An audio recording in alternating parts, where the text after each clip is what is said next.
Captain Tay stood on the bridge of his ship, watching the stars drift past the windows. The Defiant Dawn was not a large vessel, but it was home. For 3 years he had patrolled the edges of human space, making sure no one crossed the invisible lines drawn by the Galactic Council. Those lines were humanity's cage. It was the year 2347, and humans had been part of the galaxy for almost 200 years. When Earth first met alien civilizations, people had been excited. They thought it meant friendship, trade, and adventure among the stars. Instead, it meant rules. So many rules. The Galactic Council looked at Earth's history and saw only war. Humans fought each other for thousands of years, they said. Humans were dangerous. Humans needed to be controlled. So the Council made humanity sign the Treaty of Containment. The treaty said humans could only have 50 star systems. They could only build small, weak ships. They could not develop certain weapons or technologies. If humans broke these rules, the Council would punish them. Tay hated the treaty, but he followed his orders. What choice did he have? The Council had thousands of ships. Earth had barely 200, and all of them were small patrol craft like his own. On Mars, far below the red surface, engineer Una worked in a secret laboratory. She wore a white coat stained with grease, and her eyes were tired from too many late nights. In front of her, a machine hummed with power. It was beautiful and dangerous and completely illegal. "We did it," she whispered to Dr. Han, who stood beside her. "The quantum displacement drive works." Han should have been happy, but his face was worried. "If the Council finds out, they will kill us. They will kill everyone in this facility. They might even blockade Earth and let our people starve." Una knew he was right, but she could not stop now. "How long are we supposed to accept this? We can barely feed our colonies. Every year more children are born and we have nowhere to put them. The Council won't let us expand. They won't let us grow. What future do we have?" Han had no answer. Far away on the planet Velcros Prime, Ambassador Mina stood in the Council chamber. The room was enormous, with seats rising in circles around her. Hundreds of aliens looked down at her with cold eyes. Some had scales, some had fur. Others looked like floating orbs of light. All of them were more powerful than humanity. "Honored Council members," Mina said, keeping her voice steady, "I come again to request permission for humanity to settle 3 new worlds. Earth is overcrowded. Our people need space to—" "Denied," interrupted Counselor Rex. He was a Velcrin, one of the ancient race that controlled most of the Council. His skin was purple and his eyes had no pupils. "Humanity already has more systems than you deserve. Perhaps you should learn to control your breeding instead of demanding more resources." Other Council members laughed. Mina felt her face grow hot with anger, but she bowed her head. "Thank you for your consideration," she said quietly, hating every word. That night, Tay's ship received a distress signal. It came from New Busan, a colony on the very edge of human space. The signal was weak and full of static, but Tay could hear screaming. "Full speed," he ordered. His crew worked quickly, pushing the engines as hard as they could. It took 6 hours to reach New Busan, 6 hours that felt like forever. When they arrived, New Busan was burning. The colony domes were shattered. Bodies floated in space. Tay counted 12 alien warships in orbit, their hulls painted with the red symbols of the Draconid hierarchy. The Draconids were a warrior race, reptilian and cruel. They served on the Council, but everyone knew they enjoyed violence. "This is Captain Tay of the Terran Defense Fleet," he broadcast. "What happened here?" A Draconid commander appeared on his screen, showing far too many teeth. "The humans violated our territorial boundary. We responded appropriately." "Violated." Tay felt sick. "By how much?" 0.03 light years. "The treaty is clear. That's barely anything. There are thousands of civilians down there." "Were," the Draconid corrected. "They are dead now. Consider it a lesson. Stay inside your cage, little human." Tay wanted to fire his weapons. He wanted to make the Draconids pay. But his ship had only weak missiles and light cannons. The 12 Draconid warships would destroy him in seconds. So he did nothing. He watched them leave. He sent rescue teams down to the burning colony. But there was almost no one left to save. 3,000 men, women, and children had died because humanity crossed an invisible line by less than the width of a solar system. When Tay returned to Earth, he went straight to Admiral Jin. The Admiral was old, with gray hair and scars on his face from the early days when humans first went to space. Jin listened to Tay's report without speaking. When Tay finished, Jin looked out the window of his office at the Earth below. "They will never respect us," Jin said quietly. "For 200 years we have been peaceful. We followed their rules. We tried diplomacy. And what did it get us? They treat us like animals. They kill our people for sport. What can we do? Tay asked. They are too strong. Jin turned to look at him. Are they? Or have we just forgotten what humans are capable of? He pulled up a file on his computer. Before first contact, humanity was developing incredible technologies. Weapons that could crack planets, ships that could cross the galaxy in days, artificial intelligence that could think faster than any alien mind. The Council made us destroy all of it. They said it was too dangerous. They were afraid, Tay realized. Yes, they were afraid of what we could become, so they put chains on us before we could stand up. Jin closed the file. I am tired of chains, Captain. I think it is time humanity remembered who we are. Far away on Mars, Yuna received a message on her secure channel. It was from Admiral Jin. The message had only 3 words. Begin Project Prometheus. Yuna smiled. Then she got to work. All across human space, in secret facilities and hidden laboratories, the greatest minds of Earth began to build. They built weapons the Council had forbidden. They built ships that could actually fight. They built the tools that humanity would need for the war that was coming. Because Tay and Jin and Yuna all knew the same truth. The galaxy would never give humans freedom. Humans would have to take it, and when they did, the galaxy would learn what happened when you pushed humanity too far.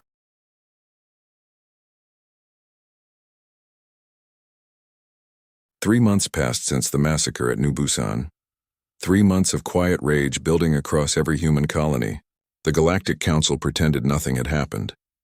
They refused to investigate. They refused to punish the Draconids. Instead, they blamed humanity for being too close to the boundary.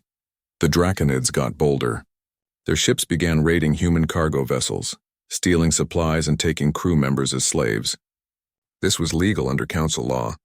Any species in the lower tiers could be enslaved by higher-tier civilizations. Humanity was on the lowest tier. When Ambassador Mina complained to the Council, they responded by restricting humanity even further. Now human ships needed permission to travel certain routes.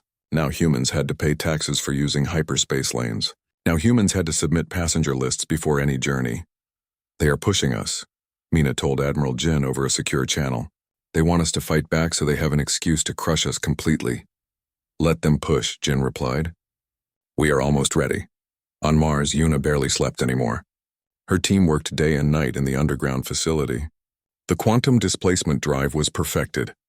It could move a ship instantly across short distances, allowing attacks from impossible angles.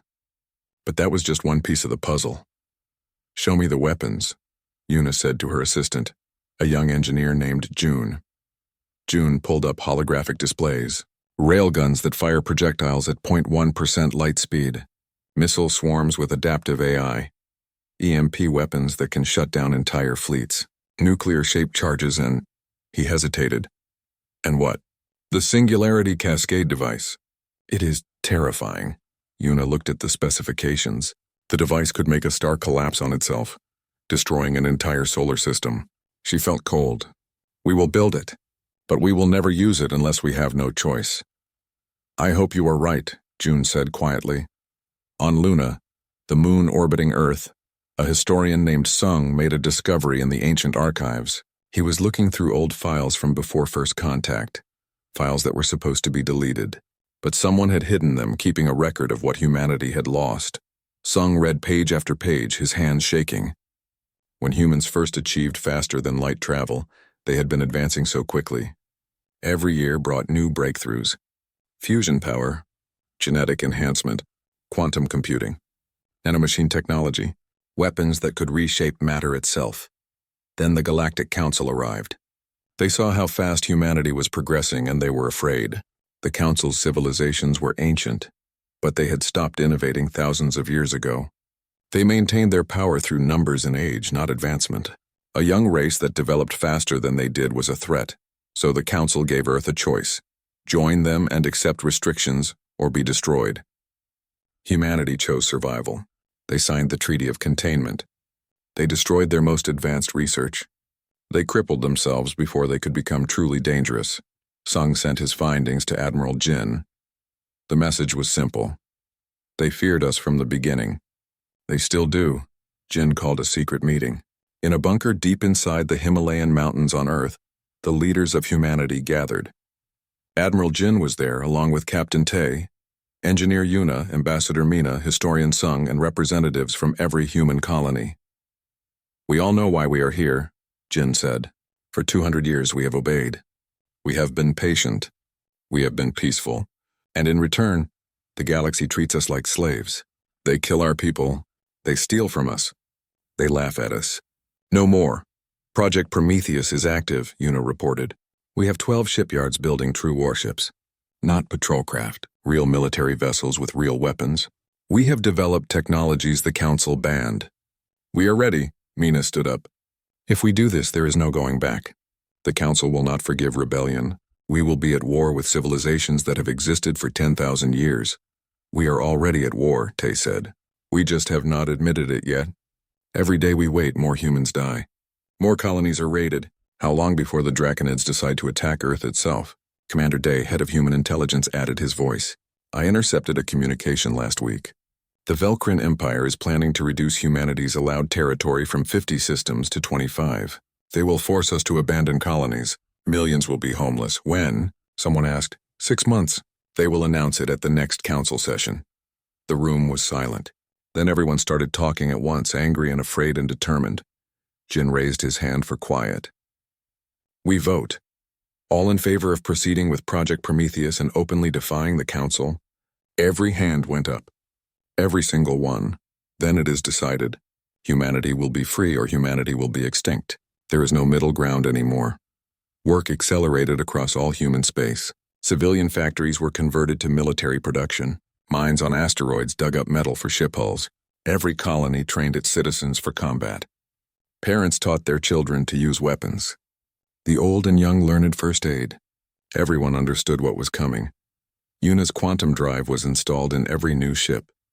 The drives gave human vessels an advantage in speed and maneuverability. But the real advantage was human creativity.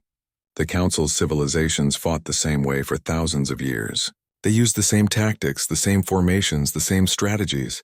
Humans had fought each other for their entire history, constantly adapting, constantly innovating. Captain Tay was given command of the Indomitable, humanity's first true warship in 2 centuries. It was 3 times the size of his old patrol ship, with thick armor and powerful engines. Its weapons included railguns, missile launchers, and experimental plasma cannons. Tay walked through its corridors, feeling pride for the first time in years.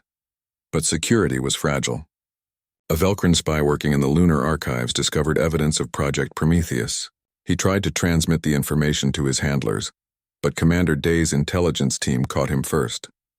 They locked down his communications and captured him before he could warn the Council. "We have maybe 3 weeks," Day told Jin. The spy was supposed to report daily. "When he doesn't, they will investigate." 3 weeks, Jin said. "We need 3 months. Then we make them count." The final test came when a Draconid battle group entered human space. 12 warships heading toward the agricultural colony of New Jeju. They had done this before, raiding farms and stealing food. They expected no resistance. They expected humans to run away like always. Instead, they found Captain Tay waiting for them. The Indomitable floated in space above New Jeju, alone. Tay sat in the captain's chair, his crew tense around him. On the main screen, the Draconid commander appeared, laughing. "1 ship? This is your resistance? Pathetic, leave now," Tay said calmly, "or be destroyed." The Draconid laughed harder. "Destroyed by you? Humans have forgotten how to fight. You are soft. You are weak. You are—" "Yuna," Tay interrupted. Now, the Indomitable vanished, quantum drive activating. It reappeared behind the Draconid formation. Railguns fired, projectiles moving so fast they were invisible. The first Draconid ship exploded before it could turn. Missiles launched, swarms of them, each one guided by adaptive AI that learned from every second of combat. The Draconids tried to respond, but Tay's ship was already gone, reappearing on their flank. More railgun shots, more missiles. One by one, the Draconid ships were torn apart. They fired back desperately, but their plasma weapons hit empty space. The Indomitable was always somewhere else. 8 minutes after the battle began, it was over. 12 Draconid warships were now clouds of debris. The Indomitable had taken minor damage to its shields, nothing more, not one human casualty. Tay broadcast the battle footage on all frequencies. Every species in the galaxy received it. The message was clear. Humanity was not weak anymore. Admiral Jin sent a message to the Galactic Council. Just 3 words, the same 3 words Rax had wanted.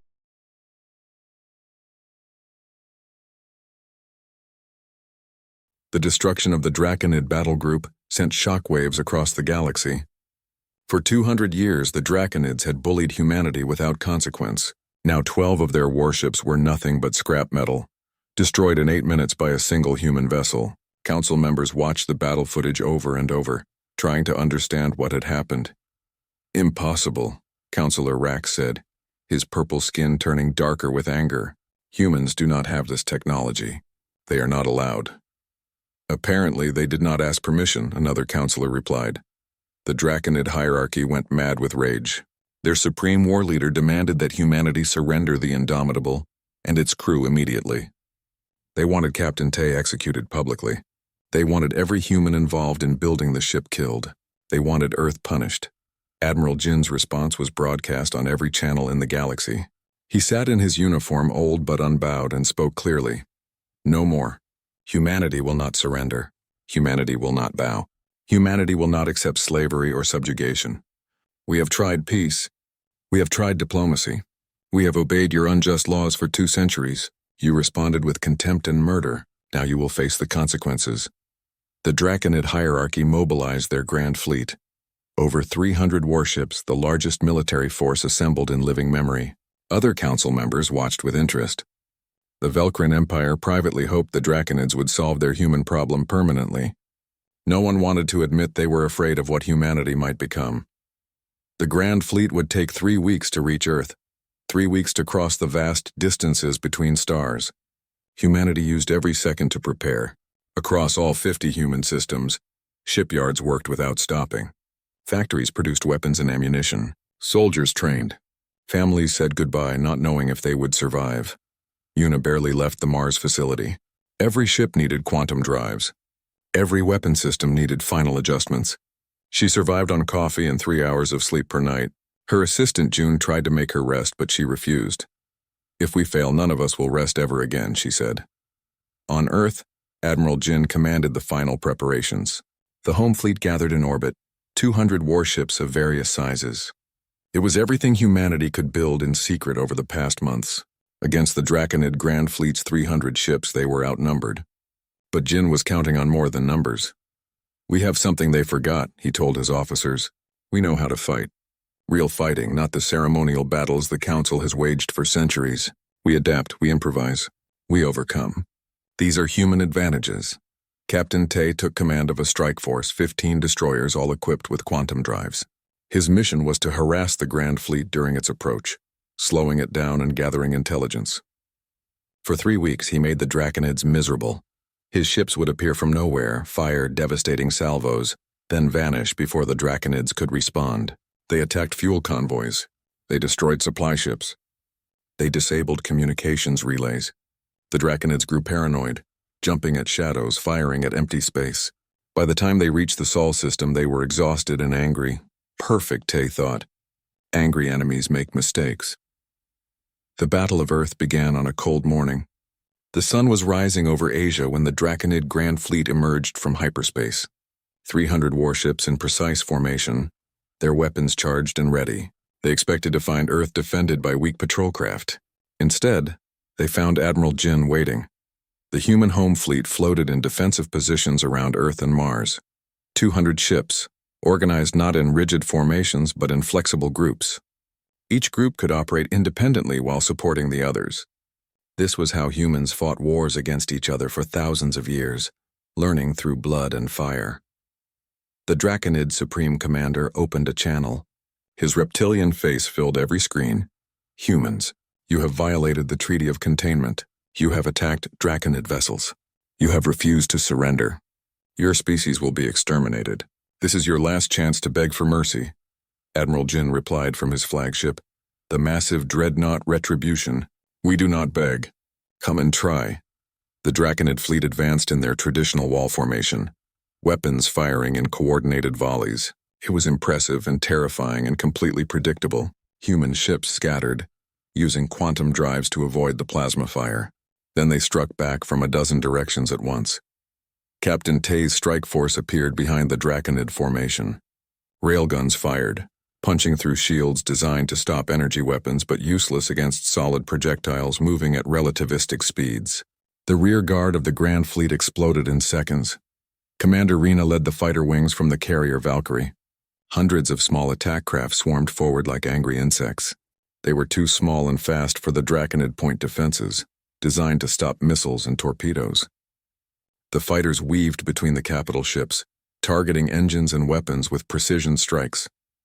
The Draconids adapted slowly, trying to reform their lines. But every time they organized, human ships would quantum jump into unexpected positions. A destroyer would appear inside their formation, a cruiser would strike from above, a submarine would rise from below, firing everything before vanishing again. Una watched from the Mars Command Center, monitoring every human ship. When Draconid plasma lances started breaking through human shields, she transmitted new frequency modulations. When they deployed boarding parties, she activated nanomachine swarms that disabled their armor. She was fighting the battle through technology, adjusting in real time. The battle raged for 2 days. Space around Earth became a graveyard of broken ships, human and Draconid both. Thousands died every hour. The planet below watched in terror as explosions lit up the sky brighter than stars. On the second day, the Draconids changed tactics. They focused their entire fleet on breaking through to Earth itself. If they could not defeat the human military, they would destroy the human homeworld. 300 ships became 200 as human forces tore through them. But 200 was still enough. Admiral Jin saw what they were planning. All ships fall back to Earth orbit. Defensive formation Omega. The human fleet retreated, forming a shield around their planet. The Draconids pressed forward, sensing victory. But Jin had one more surprise. Hidden on the dark side of the moon were mass driver stations, massive railguns built into the lunar surface. When the Draconid fleet came into range, they fired. Tungsten rods the size of buildings launched at incredible speeds. The Draconids had no idea the weapons existed. Their shields stopped energy, but solid matter moving at those velocities punched through like paper. Dozens of Draconid ships were crippled in seconds. The battle turned. Human ships surged forward, pressing the advantage. Rena's fighters targeted the Draconid flagship, overwhelming its defenses. She led a suicide squadron that fired every missile they had at the command ship's reactor. The flagship exploded, taking 20 nearby ships with it. The Draconid formation collapsed into chaos. Captain Tay saw the moment. All strike forces full assault. End this. The human fleet attacked with everything they had left. Ships rammed when they ran out of ammunition. Damaged vessels deliberately crashed into Draconid cruisers.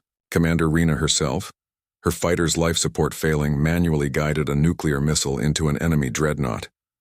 When the battle ended, only a handful of Draconid ships escaped. The Grand Fleet was annihilated, but the victory came at terrible cost. 47 human ships were destroyed, nearly 20,000 crew members dead. The Indomitable itself barely survived. Its hull breached in a dozen places. Admiral Jin surveyed the wreckage and felt no joy. This was just the beginning. The Draconids were only one part of the council. When the other civilizations heard what happened, they would unite against humanity. But Earth still stood. Mars still stood. Humanity survived. Ambassador Mina transmitted a message to every corner of the galaxy. She spoke clearly without fear, to the Galactic Council and all civilizations. Humanity does not seek war. We never did. But we will not accept slavery. We will not accept oppression. We will not be held back anymore. Those who come against us will face what the Draconids faced. Those who wish peace will find us ready to talk. The choice is yours. On Velcros Prime, the Council convened an emergency session. The ancient civilizations that had controlled the galaxy for millennia now faced an impossible situation. A young species, barely 200 years in space, had just destroyed one of their founding members' entire military. Counselor Rax stood before them all. We must act now before humans grow stronger. We must form a coalition to eliminate this threat.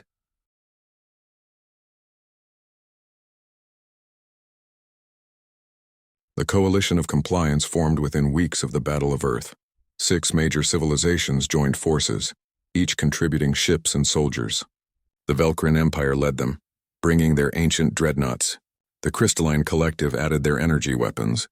The hive swarms contributed millions of biological warriors. Together, they assembled over 1,000 warships, the largest armada in recorded galactic history. All of it aimed at humanity. "We cannot win this," said one of Admiral Jin's officers during the War Council meeting. 1,000 ships against our surviving fleet? It is suicide. Jin looked around the table at his exhausted commanders. Captain Tay had bandages covering burns from the Battle of Earth. Engineer Yuna had dark circles under her eyes. Ambassador Mina looked like she had aged 10 years in 2 days. But none of them suggested surrender. "We cannot win a traditional war," Jin agreed, "so we will not fight one. We will fight the way humans have always fought when outnumbered. We will be ghosts. We will be nightmares. We will make them bleed for every light year they advance." Operation Ghostfire began immediately. Humanity abandoned the idea of defending territory. Instead, they would strike at the coalition's weaknesses. No pitched battles. No defending colonies. Only raids, sabotage, and guerrilla warfare. Captain Tay took his surviving strike force deep into enemy territory. 30 destroyers, all equipped with quantum drives, all crewed by volunteers who knew they might never return home. They struck shipyards in Velcrin space, destroying vessels before they could launch. They ambushed supply convoys. They mined hyperspace lanes. They were everywhere and nowhere, appearing from empty space to deliver death before vanishing. The Velcrin military did not know how to fight this. For 10,000 years they had fought territorial wars. You held ground. You defended borders. You engaged in set battles. But how do you fight an enemy that refuses to hold anything, that appears, strikes, and disappears? Tay's forces destroyed more ships in dry dock than they ever could have fought in open space. The Velcrin Supreme Commander sent hunting parties, but Tay always knew where they were. Human intelligence was good at finding information.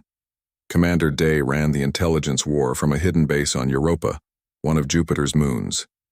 His teams hacked into coalition communications with ease. Human history was full of electronic warfare.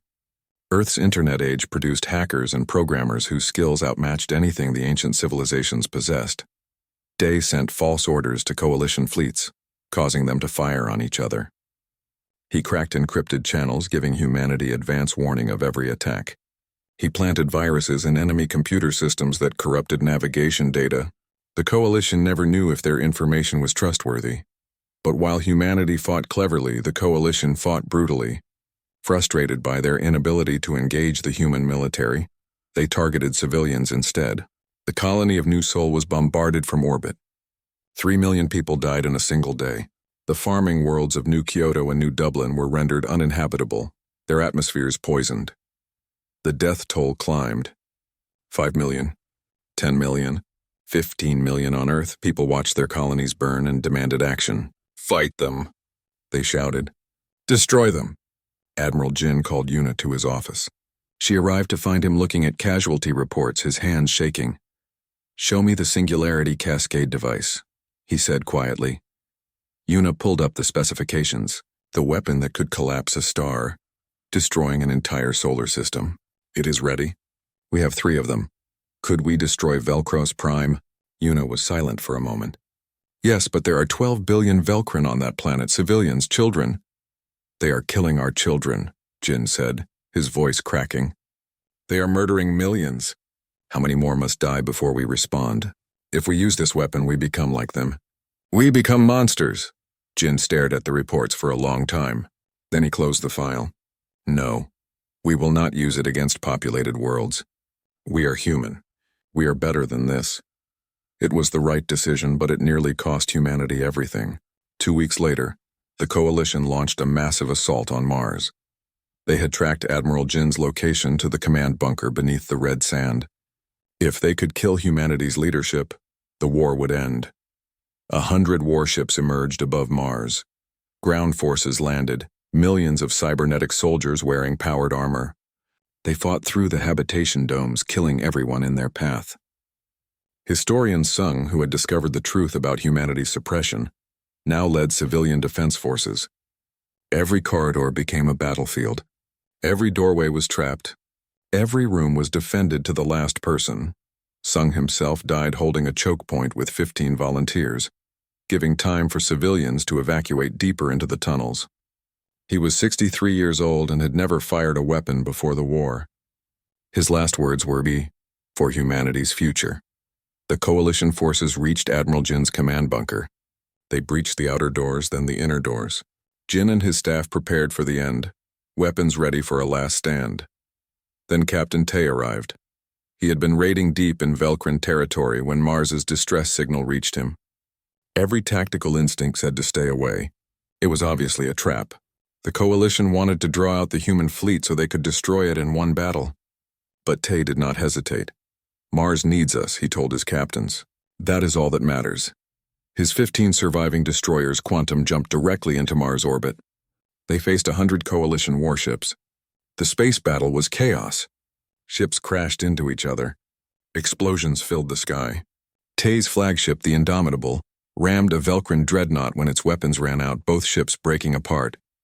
Commander Rena launched from her carrier one last time. Her fighter group was down to 30 ships. They had to stop coalition ground forces from reaching Jin's bunker. She led them in a dive through Mars's thin atmosphere, strafing enemy positions even as anti-aircraft fire tore through her formation. One by one, her pilots died. 10 left, 5-3, just Rena and 2 others. Her fighter was hit, engines failing, life support gone. She could eject. She could survive. But the coalition was about to breach the final door to Jin's bunker. Rena made her choice. She aimed her crippled fighter at the coalition command center and fired every thruster she had left. The impact was like a small nuclear bomb. The explosion killed her and hundreds of enemy soldiers. It also bought Jin enough time. Tay's forces, what was left of them, broke through the orbital blockade. They landed on Mars, bringing reinforcements. The battle raged for 6 more hours, but finally the coalition retreated. Mars was saved. The price was devastating. Half of Tay's fleet destroyed. Rena dead, thousands more dead. The Indomitable was gone, broken apart in the fighting. Tay survived by luck, his escape pod recovered by a human frigate. Admiral Jin stood in the ruins of his command center, surrounded by bodies. His best people were dead. His strongest ships were wrecks. The human military was on the brink of collapse. They could not sustain this much longer. "We need to end this," Jin told Yuna. One way or another, Yuna knew what he meant. "The Singularity Cascade device? We threaten them with mutual destruction. Will they believe us? We make them believe." Humanity transmitted a message to the Galactic Coalition. Ambassador Mina, standing in the ruins of the Mars Command Center, addressed the galaxy. "You have forced us to the edge of extinction. You have killed millions of our people. You have destroyed our colonies. You claim we are the dangerous ones, but we fought only for freedom. You are the ones who chose genocide. We will now demonstrate why you should have left us alone." In an uninhabited star system 5 light-years from any colony, a Singularity Cascade device was detonated. The device caused the star to collapse inward, forming a black hole in seconds. The entire solar system was consumed. Planets, moons, asteroids, everything fell into the gravitational well and vanished. The demonstration was visible across 100 light-years. Every civilization in the region detected it. The energy signature was unmistakable. Ambassador Mina continued, "We have 3 more of these devices. If this war continues, we will use them. We do not want to. But we will not let humanity die without taking our enemies with us. Every system you control is now a potential target. Every colony, every homeworld, including Velcros Prime." She paused to let that sink in. "End this war now, or we end everything." The coalition members watched their instruments confirm what happened. A star snuffed out like a candle. An entire solar system erased from existence. And humanity had 3 more weapons like this. For the first time in the war, the ancient civilizations felt true fear. Within the coalition, fractures appeared. Some members wanted to continue to call humanity's bluff. Others saw the writing on the wall. The humans were insane enough to actually do it. They would rather destroy the galaxy than lose. The crystalline collective was first to break. "We withdraw from the coalition. This is not worth extinction." Then the hive swarms. Then others. The war began to end, not with victory but with mutual fear. Humanity had proven they could not be conquered without unacceptable.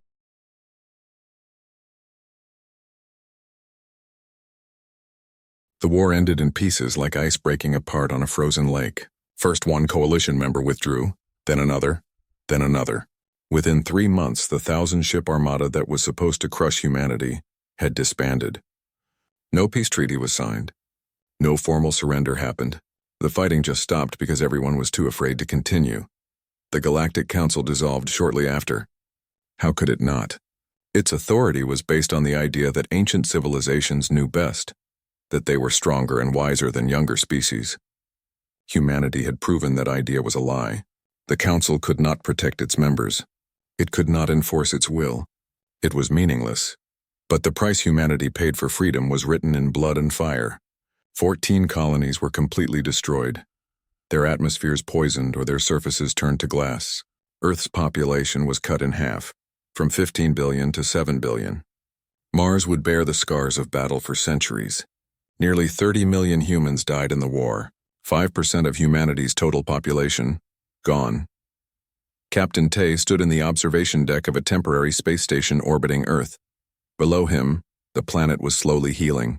Cities were being rebuilt, farms were being replanted, but there were empty places that would never be filled. His own family was gone, killed when New Sol was bombarded. "Do you think it was worth it?" asked Commander Day, standing beside him.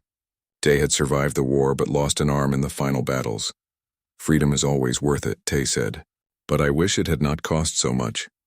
Admiral Jin was making the same speech he had made 100 times in the past month, this time to representatives from the Velcrin Empire. The old enemies sat across from each other in a neutral station, neither side willing to meet on the other's territory. "The war is over," Jin said. "Both our civilizations are exhausted. We can continue hating each other, or we can build something new." The Velcrin ambassador, a younger counselor named Vix, looked uncomfortable. "You destroyed half our fleet. You killed millions of our people, and you killed millions of ours," Jin replied. "We can count bodies forever, or we can stop making new ones. Your choice." Vix was quiet for a long time. "What do you propose?"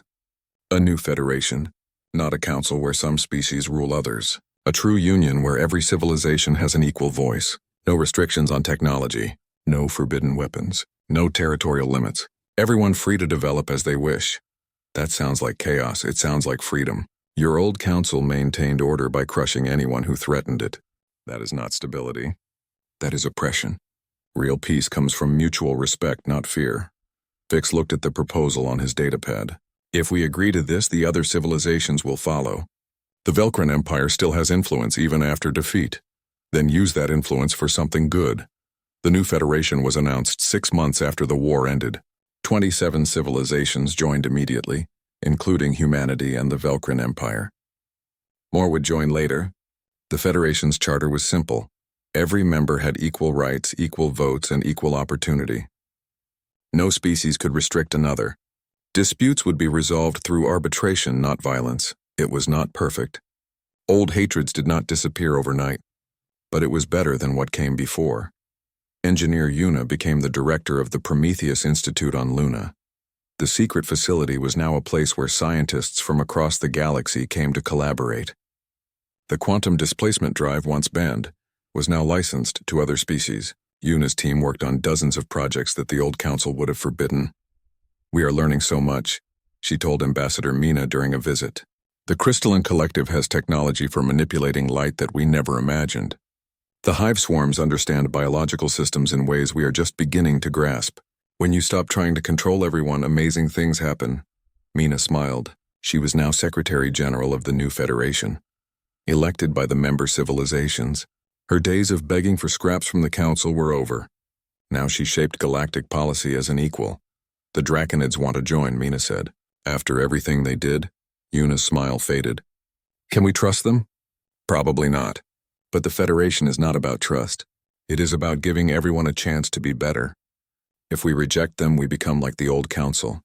We become the gatekeepers deciding who deserves freedom. I do not like it." "Neither do I," Mina admitted. "But humanity did not fight for our freedom alone. We fought for the principle that all species deserve freedom. That means even our enemies." On Earth, in the rebuilt city of New Geneva, a memorial was constructed. It was a simple black wall, 500 meters long, inscribed with names. 30 million names.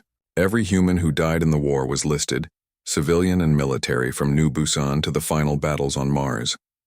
At the base of the wall, Words were carved in every language humans spoke. Never again shackled. Never again silent. Never again afraid. 10 years after the war ended, the survivors gathered at the memorial. Admiral Jin was old now, needing a cane to walk. His hair was white and his hands shook, but his eyes were still sharp. Beside him stood Captain Tay, who had retired from the military to teach at the new Defense Academy. Ambassador Mina came from the Federation capital. Engineer Yuna arrived with her team from the Prometheus Institute. Commander Day was there, still serving in intelligence. They were joined by representatives from across the new Federation. Velcrin, Crystalline, Hive, and dozens of others. Even some Draconids came, standing respectfully at the back. Jin gave the speech. He spoke slowly, choosing his words carefully. We did not fight this war because we wanted to. We fought because we had no choice. The galaxy tried to keep us small. They tried to keep us weak. They thought they were protecting everyone by holding us back. But you cannot build peace on chains. You cannot create safety through oppression. Humanity broke free. In doing so, we showed that the old way was wrong. Not just wrong for us, but wrong for everyone. The ancient civilizations were stagnant because they crushed innovation. They were weak because they feared change. They maintained power by ensuring no one else could challenge them. When we broke the chains, we did not just free ourselves. We freed all of you. Because now you see that the Council's power was an illusion. Now you know that young civilizations can stand equal to old ones. Now you understand that progress comes from freedom, not control. He paused, looking at the wall of names. These people died so we could be free. But more than that, they died so the galaxy could be free. Their sacrifice created a better civilization for everyone. Jin turned to face the assembled crowd. The old galaxy feared humanity's potential. They were right to. Not because we are violent or dangerous, but because we refuse to accept limits. We always want to go farther, do more, be better. That terrified them. But potential is not something to fear. It is something to celebrate. Every species here has potential. Every civilization can achieve greatness. You just have to be free enough to try. Humanity was held back for 200 years. No more. And in breaking our chains, we broke yours too. Use that freedom wisely. Build things. Discover things. Dream impossible dreams and then make them real. That is what freedom is for. The ceremony ended. People dispersed slowly, talking quietly among themselves. Tay stood with his old comrades, the survivors of a war that changed everything. Do you think it will last? Day asked. This new federation? Or will we end up right back where we started? Maybe, Tay admitted. But if it fails, it will not be because we did not try. And if it fails, at least we will fail as free people, not slaves. Yuna looked up at the stars above them, visible even through Earth's atmosphere. There are so many worlds out there. So many mysteries. The old council wanted to keep us in our little corner forever. Now the entire galaxy is open. Scary thought, Mina said. Humanity loose among the stars.